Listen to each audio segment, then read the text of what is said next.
day and it's very hard to get anybody in, so we said Oisin Langan's our man. And you said, I'm so ginger, I would need to be inside. I'm like Steve Staunton in the 94 World Cup, so you're actually helping me out by bringing me in. Minus the baseball cap. Well, we're going to get you a baseball cap. Oh, cool. So this is all kicked off, I guess, 12 hours ago. The GAA had no idea the next big controversy was on the way, and now here we are. And it's heated up. I mean, we were going to talk about this around 9:15 or so, but it's suddenly jumping up to 7:30 territory. We'll get into it in a bit more depth. In short, this morning in the qualifier draw, it was Kildare with home advantage against Mayo. And we thought, well, OK, that will be St Conleth's Park, presumably. And then word came through that we were having ourselves a double header. Cavan will be playing Tyrone in Croke Park, to be followed at 7 o'clock by Kildare against Mayo. And it seems Kildare are not best pleased. They were the rumours coming through. And then Kildare GAA released a statement. I won't read it all out just now because it's a bit long, but in short, they said in their opening paragraph that this statement was to state that the team will not be in attendance at Croke Park, as the game should be taking place at our county grounds, St Conleth's Park. And then they go through the various stages in this story. They said it was with great delight we greeted a home fixture in this morning's draw, a fantastic reward for the loyal supporters who've travelled to Owenbeg and Longford for the team's recent qualifier success, and talked about it being a very attractive proposition too for team management. As soon as the draw was made, we were in contact with Newbridge, Garda Síochána. Immediately they were happy with the fixture going ahead, their only request being that it throw in at 7 o'clock, given the influx of people to the area due to the Irish Derby taking place at the Curragh at 5:15. Then we received the backing of the Gardaí. We informed the CCCC of the advice surrounding 7 p.m. throw-in, and we moved along. And then the GAA came back and asked them to provide an alternative venue. This invitation was declined because, they say, Kildare are entitled to the home venue as per the draw, and they were in a position to do so with all the criteria of health and safety and to the satisfaction of Garda Síochána. And they say the management of Kildare GAA has been in constant contact with Cian O'Neill, the manager. We're all on the same page. We're adamant that the game takes place in Newbridge. And then they say, when the notification arrived that the game was fixed for Croke Park, we informed the CCCC that we would not be fulfilling that fixture because it was a home draw for St Conleth's Park. The decision does not make sense to us, they say, as we have already hosted attractive Division 1 fixtures this year, including Mayo, actually. They hosted Mayo in the league at St Conleth's Park.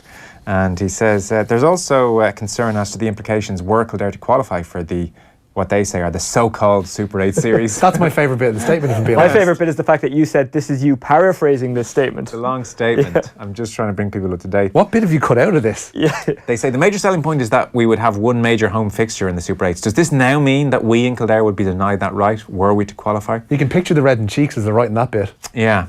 They say, finally, I've pretty much finished it. I've started, so I'll finish. We were not attempting to do anything that contravenes health and safety. We can cater for the fixture at St Conleth's Park and it will not cause undue congestion in Newbridge. And they say again, we are making it clear we will not be playing this game in Croke Park. St Conleth's Park is perfectly capable of hosting the tie on an all-ticket basis. I think St Conleth's hosts about 6,500, 6,200. 10,000 is the max. I think it's only set to host 6,000 at the moment. The problem apparently is the 3,500 Mayo season ticket holders that would need to be accommodated. Okay. Newbridge is perfectly capable of dealing with the number of supporters that will attend. Signed, the management committee of Kildare GAA. The Irish Times, I see, got in touch with Fergal McGill, the GAA's Director of Games Administration. So we saw this statement and we thought, whew. Hello. Over to you, GAA. They came back with a prompt response and a shorter one, mercifully for everyone. The game has been fixed for 7 o'clock in Croke Park, and that is not going to change under any circumstances. We fully appreciate where Kildare are coming from. We don't take the home venue off a team lightly. However, they said, this is what the GAA is saying, health and safety has to come first. It's that simple. The last thing we wanted to do was take this game out of Newbridge and make lots of money at Croke Park, but I'll continue. But we simply had no choice. There is no room for manoeuvre, not when it comes to health and safety. And then here's where things get very interesting. If Kildare don't show up in Croke Park, says Fergal McGill, on Saturday at 7 o'clock, the game will be awarded to Mayo. Well, they ain't gonna show. And we've got ourselves a Scotland-Estonia kind of and running. Someone's going to have to back down now quite dramatically. Cian O'Neill, Kildare manager, has just been on the 6-1 news. Well, I'd like to be explicitly clear here, and this is coming from myself as the manager of the team, my management team of Ronan Sweeney and Enda Murphy, all the backroom, but most importantly from the players themselves, that we were drawn, fairly and squarely. We were pulled out first against another Division 1 team who, mind you, we played in the league this year in St. Conleth's Park, ironically. We were drawn first out of the bowl. The rules clearly state that the first team drawn out has a home venue, unless they're playing a Division 3 or 4 team, have home venue. And that's exactly where we're going to be on Saturday night. We'll be in St. Conleth's Park. We're going to be togged out. We're going to be ready to go. That's our home venue. We earned it by winning the last 2 matches on the road, and that's not going to be taken away from us. And very briefly, Keane, would you make it a personal appeal to Stephen Rochford, the Mayo manager, tonight? I don't think I need to. And I don't want this to be about Mayo. I feel sorry for Mayo in this whole debacle as well, because obviously I need to focus on our setup, our group of players. I know this isn't ideal for Mayo either. It's not ideal for Stephen. Stephen does a great job with Mayo. I personally feel that Mayo don't mind where they play, whether it's in Croke Park, whether it's in St. Conleth's Park. I would imagine their issue at the moment is there's still a little bit of inconsistency about where the match is going to be held. So I don't want it to be about Mayo, and I'm sure they don't want it to be about them either. The draw is the draw, the fixture was the fixture. We were drawn out first. Let's be fair about this, and let's not bring other issues that have nothing got to do with the game of football, and more importantly, the lifeblood of the association, the players. Let's not take that away from them. Stick to the rules that you created. Stick to the draw that was made in the presence of the president of the GAA, John Horan, this morning. Stick to those rules and let's go and play football. Too much talk about this. Let's just get on the pitch on Saturday in St. Conleth's Park in Newbridge at 7 o'clock. Beyond a vague health and safety reasoning from the GAA, what's their actual reason? Have they ever stated, when they announced the double header for Croke Park, did they announce a reason why? We all know Kingspan Breffney's pitch is in a heap and they had to move from there.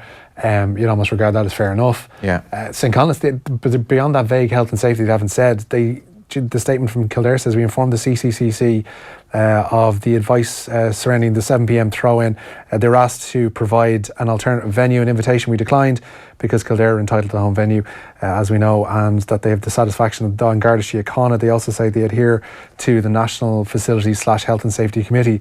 So the GAA, it would seem, have no grounds to move the fixture if St. Conleth's Park and Kildare GAA are adhering to. It would be interesting to get safety. the GAA's detail, why they made the decision. Give us bullet points as to why you think this can't be held here. If you can hold a Munster Hurling Championship match in Ennis, Yes. then maybe you can hold a game in Newbridge. Now, Newbridge is not a great venue, right? So I could understand why the GAA would have concerns, but until they actually come out and clarify, this is exactly why, this is exactly the concern we have, they're leaving themselves open to criticism. I feel a great element of sympathy for Kildare. And I thought to myself earlier today, even, I'm not sure Newbridge is up to this game, given the interest crowd-wise and everything, and obviously the other things that are going on around Newbridge. Maybe Portlaoise could be looked at. But Kildare, in fairness to them, have said, we're playing at home or playing nowhere. But until we get that exact detail from the GAA, they're kind of leaving themselves open to criticism, maybe in the wrong. Yeah. Kildare were invited to suggest another venue. Yeah. Like, so were Cavan. So Cavan can't play Kingspan Breffney Park. It's not up to scratch. And they nominated Brewster Park.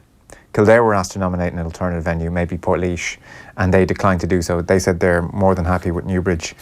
And look, Newbridge can absolutely hold 6,000 to 7,000, no problem. It's just that demand for this game will supersede that by, I'd say, a factor of 3 to 4 very, very easily. I think, again, I know I bring everything back to Waterford, but I think Kildare are looking at what happened to Waterford in the Munster Championship, and they're saying, actually, home advantage does really matter in these big games. Yeah. It does count for something. Huge. It is worth 3 points to you at least. So they're probably looking and saying, well, look, Waterford gave that up. Maybe they didn't have to. A lot of people in Waterford are saying that even since we were knocked out of the championship. Spain are 1-0 down. Wow. Sorry. Goal there. Morocco have scored. Wow. 14 minutes gone, Spain 0, Morocco 1. It's hard to believe anything exists outside the world of GAA just now. And outside the world of Newbridge. Yeah, so, in a game that could have been held in Newbridge, Morocco are 1-up. I look forward to seeing the replay because it looked like the Moroccan player had a one-on-one. He was running in from about 30, 40 metres from goal. Khalid Boutaïd. So unless there was some kind of breakaway or a Spanish player lost possession in their own half, I'd be interested to see what happened because, I mean, it's rare you see a one-on-one like that from 30, 40 metres out. You can keep an eye on that replay. On the Kildare situation, I suppose the two theories, it's a complete mix-up. It's a complete mix-up. It seems between Iniesta and Sergio Ramos. It had that look when you saw he was running in all that space. Boutaib has broken through and finished pretty cool, he has to be said, from 12 yards, right? From beyond David De Gea. Jared Piqué's despairing leap towards the ball, comes to nothing. Piqué lucky to be on the pitch after a 2-footed challenge on one of the Moroccan players, and it is 1-0 Morocco. That throws the cat amongst the pigeons somewhat. As things stand, Portugal still scoreless with Iran in Saransk, and Spain will drop to second. Portugal will top the group. So as things stand, Portugal will face the second place team in Group A, which is Russia, which we'll get to, and Spain will be up against Uruguay. You'd still back Spain here to come through. It was just a complete mix-up in possession on their own halfway line, and suddenly they're 1-0 down. Could be in trouble if Iran score. Yeah, that's a fair point. So the two. Let's park health and safety for a moment. I'm not sure that stacks up if the Gardaí are on board. I don't know if you can. Well, let's just park it for a moment. If the guards and they're compliant with the National Facility / Health and Safety Committee, there's no issue then. Can I ask why health and safety was fine to host Division 1 matches in the league and now it's not fine? Less people go to Division 1 matches in the league than go to massive championship encounters. But isn't the venue at St. Conleth's Park about 10,000, but for a championship they'll cut it down to 6,200? Yeah, but I don't know how many people went to that Division 1 game. I don't know. Yeah. Keane said, he said that game happened on 6-1. I'm not sure if he said how many people went. I feel a great element of sympathy for Kildare. And they have, as Keane has said, earned that shot at a home game. But what I'm saying is I can understand the health and safety concerns, and I would like to hear exactly what they are from the GA. Well, we can say this much then. Yeah. Kildare are saying there are no health and safety issues. Yeah. So let's put that down in the pro column. If GA have health and safety concerns, Kildare are saying there are no concerns. And we saw Connacht final go ahead at the Hyde when there were very legitimate concerns and concerns from a long way out. And then so parking health and safety, what are the obvious reasons this may be happening? Sky. Number one, Sky. Sky wanted double header. They wanted a Croke Park for a whole host of reasons. It looks a whole lot better. It's one venue, which means it's massively cheaper to cover. And they got burned very badly with the Meath Tyrone game going into extra time and Kilkenny, Kilkenny-Wexford game first half not going on. And then secondly, will the GA just make more money out of this?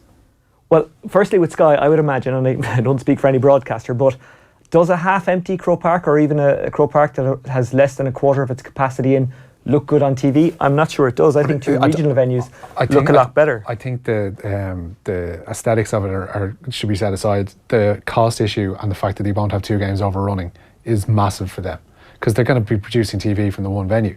They've got a football panel that can double up. Well, even if the games were in different venues, if one game overran, the other game would have to be held up anyway, regardless of whether it was in Croke Park, the same venue, or a different venue. Does it have to?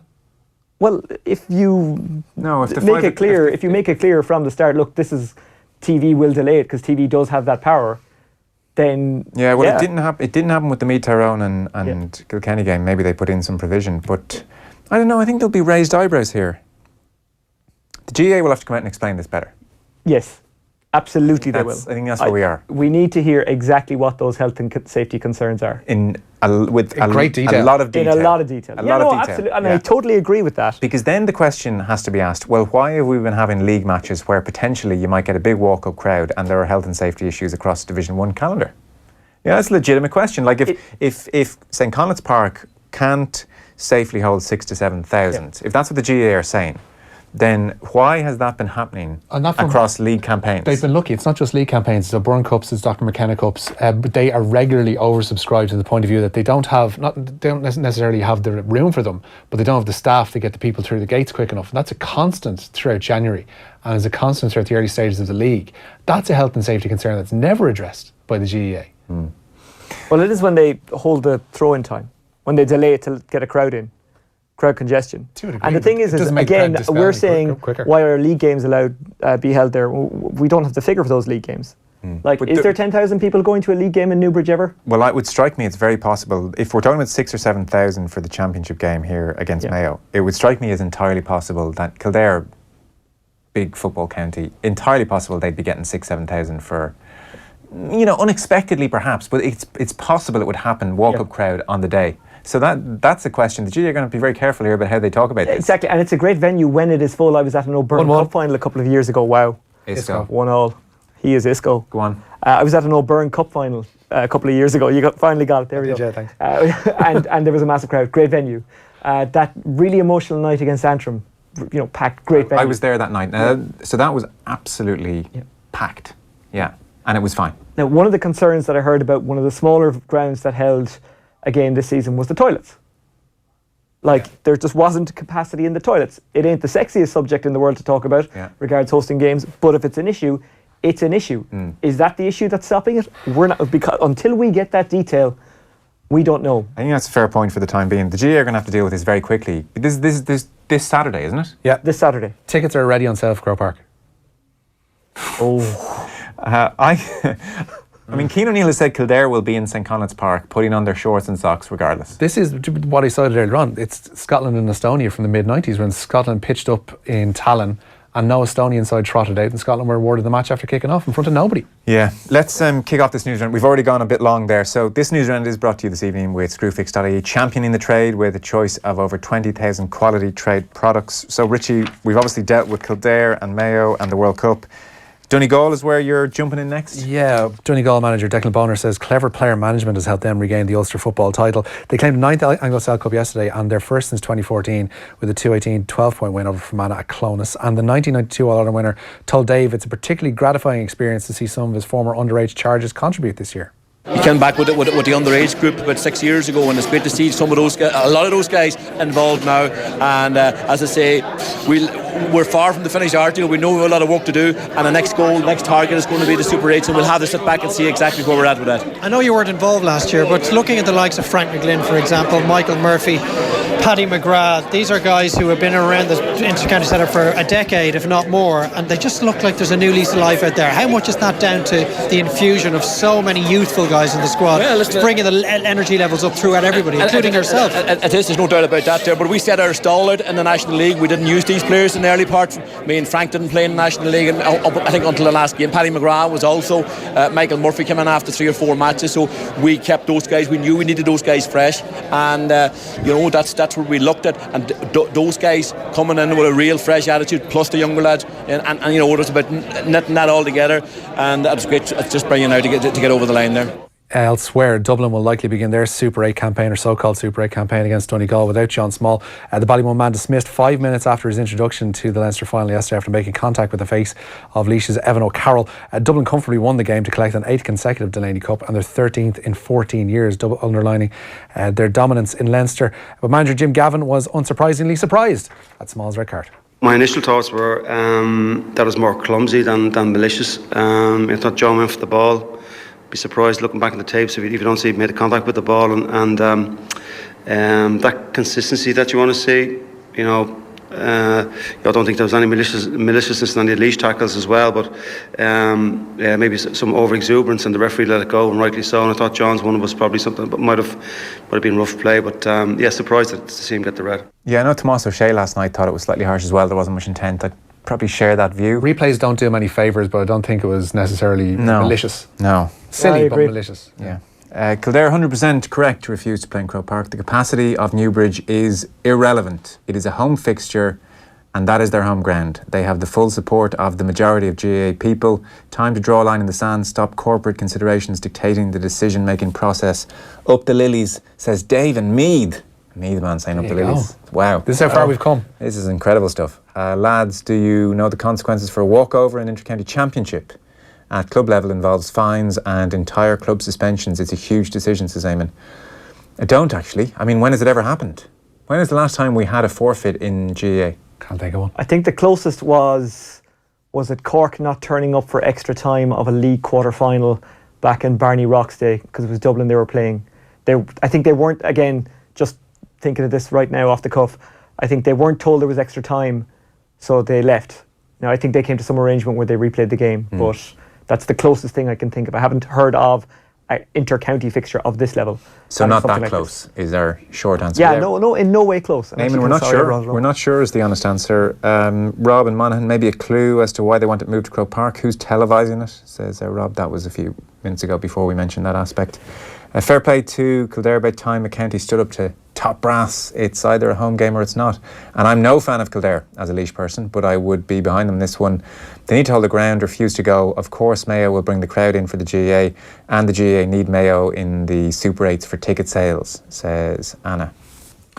Such a cynic, Anna. Well, I mean, look, would Kildare not Kildare would sell a massive amount of Super 8 tickets? well, they would as well. Absolutely. I mean, Kildare would go absolutely ballistic, and proximity to Croke Park, another 1-on-1 for Morocco, still 1-1 between Spain. Kildare would bring a huge crowd to Croke Park for this Mayo game. Like, there's no question. I reckon you'd get 20 to 30,000 Kildare fans. 20,000 anyway would travel. It's been starved of success. There's a realisation this may be their one big day out. Mayo are an attractive proposition, and of course it's only up the road. I think you would get the guts of 20,000 Kildare fans going. I don't know. I think there might be an element of protest vote of not going. And different story now. We got 40,000 for a Leinster final yesterday. Like, I wouldn't be so sure that Kildare would provide the massive crowd that you're expecting. I'm not saying that they're not invested in this game. I just don't think that generally the numbers aren't there to 15,000. Give me 15,000. 15,000 maybe, but I still think you're looking at the top tiers being closed either way. Yeah. Probably. I'm not sure they would have travelled, regardless of circumstance in Croke Park. Are you not? Yeah. Why? Well, they haven't travelled en masse. They didn't travel en masse to Longford, did they? Now, it's hard to tell because Longford isn't a big ground, but and they're in that weird space of we're not quite sure where this championship is going yet. I mean, beaten by Carlow, but then you beat Derry and you beat Longford. Okay, if you beat Mayo, we'll come along that journey with you, but you kind of have to beat Mayo. Maybe, yeah. What were the crowds like during the league? Not a successful league. Not amazing. Yeah. Not amazing. Like, decent. It's hard to know at St. Collins Park half the time. The camera's basically at head height. Yeah. Like, who knows what's going on? I'd say that's another consideration. It won't look well on television. St. Collins Park doesn't. Like, you're looking at the main stand, and if you haven't been there, it's basically just terrace on the far side from the camera position, and then it's some kind of... I think it's quite clear who's making this call the more we talk about it. Maybe, yeah. I don't think it is. And I love St. Collins Park. It's where I did my first hurling commentary, believe it or not. Played there. But they play hurling in Kildare. That's hilarious. Christy Ring champions, and they could get into the Joe McDonough next weekend. They're playing Antrim in the playoff. Make your point, damn it. But I was making a point about Kildare hurling. But I just think we need a lot more detail from the GAA. Somebody says, lads, the GAA in fairness did clarify. I didn't see this, actually. I'll double check this point. We might just double check this, JP, one of the lads outside. The GAA did clarify that they had concerns about 5 or maybe even 10, 1,000 people showing up in Newbridge with no tickets, and the safety issues that would be involved. Kildare stated that there would be an all-ticket affair and they can accommodate people on that basis. But they're saying, well, people might just show up looking to try and get a ticket outside the ground. But I don't know if would you have 5 or 10,000 people showing up without a ticket? That can happen anywhere. Yeah. If you advertise the thing as an all-ticket affair, then you're not going to have people walking up going, oh, is there any tickets going? No, but they might be just going with the hope of getting one off. Yeah. Come on. Somebody. Set up a fan zone. That's flimsy. Yeah, maybe it is. Final few stories then? Yeah, Swiss pair Granit Xhaka and Xherdan Shaqiri avoiding punishment from FIFA, at least in terms of bans, following their goal celebrations against Serbia. Both players made a double-headed eagle hand gesture in reference to the Albanian flag. Both players of Kosovar Albanian descent. Xhaka's father had been a political prisoner in the former Yugoslavia, while Shaqiri's family were forced to flee Kosovo when he was a young child. Xhaka and Shaqiri both fined 10,000 Swiss francs, about €8,600, and Stefan Lichtsteiner for his troubles 5,000 Swiss francs. While Galway midfielder Kieran Duggins emerged as a doubt for their opening so-called Super 8 meeting with Kerry. Duggins suffered a suspected broken wrist while playing for Annadown in the Galway Championship at the weekend. Galway begin their Group 1 campaign against Kerry on the weekend of the 14th and 15th of July. While Waterford have bolstered their ranks as they continue to push for European football, Noe Baba and Desi Hutchinson have signed on at the RSC following respective spells at Birmingham and Brighton. Both players have represented Ireland at underage level. And Andy Murray has picked up his first win of the grass court season, 1 week out from the start of Wimbledon. The former world number 1 beat Stan Wawrinka by 2-0 in the first round at Eastbourne today. Murray will face the new UK number 1 Kyle Edmund in round 2. In the women's competition there at Eastbourne, there were wins today for Caroline Wozniacki, Agnieszka Radwanska and Kaya Kanepi, among others. Should mention as well a 3-0 win for Uruguay over the host Russia today at the World Cup in Samara, which means Uruguay finished top of Group A and without conceding a goal in the process as well. They will play in Sochi, the second place side in Group B, which as things stand will be Portugal. Spain, courtesy of that Isco goal, have levelled against Morocco and will stay top of Group B. But as I say, a long way to go in those two games. Okay, that's our news round done for this evening. Competition time now. Expert Electrical summer brochure is out right now. I know you're excited about that, Richie. And it's got great offers on a range of big screens for your World Cup viewing. 32 inches up to 75 inches, featuring the latest OLED technology from brands including... Sorry? I think it's QLED, is it? No, OLED. Okay, great. It's the latest OLED technology from brands including LG, Samsung, Sony and Panasonic. And tonight, with thanks to Expert Electrical. We are giving away a 49-inch LG TV, so a very nice prize, just in time for the World Cup knockout stages, to be with a chance of winning. Just identify our mystery voice who says he bought his first pair of skinny jeans the other week and is finding the fit very snug. So it's tight. It's really tight. And it's so hot outside. So it's tight. It's really tight. I speak from experience, it's not the weather for them. What a beautiful So image. it's tight.